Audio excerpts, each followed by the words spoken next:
Today, you will learn how to report a problem using the SeeClickFix app. To begin, open your SeeClickFix app on your mobile device and it will launch the home page. At the bottom of the page, select the New Request option. You'll then have the option to upload a photo to help identify the issue or request.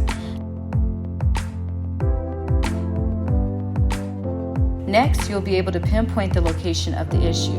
You can do this by either manually pinning the location, typing in the address, or clicking the Find Your Location button, which will automatically generate your exact location. Once you confirm the location, you can select the type of request you would like to report. Requests are separated into different categories. Feel free to search for the request if you don't feel like scrolling through the options.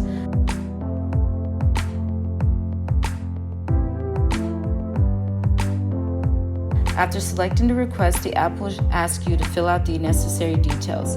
Some fields will be required, while others are optional. Please be as detailed as possible in the description box so we can better assist you.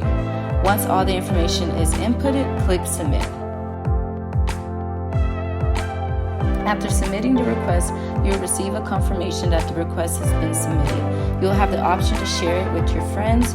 You will also see the confirmation details, including the request ID number and the details you submitted.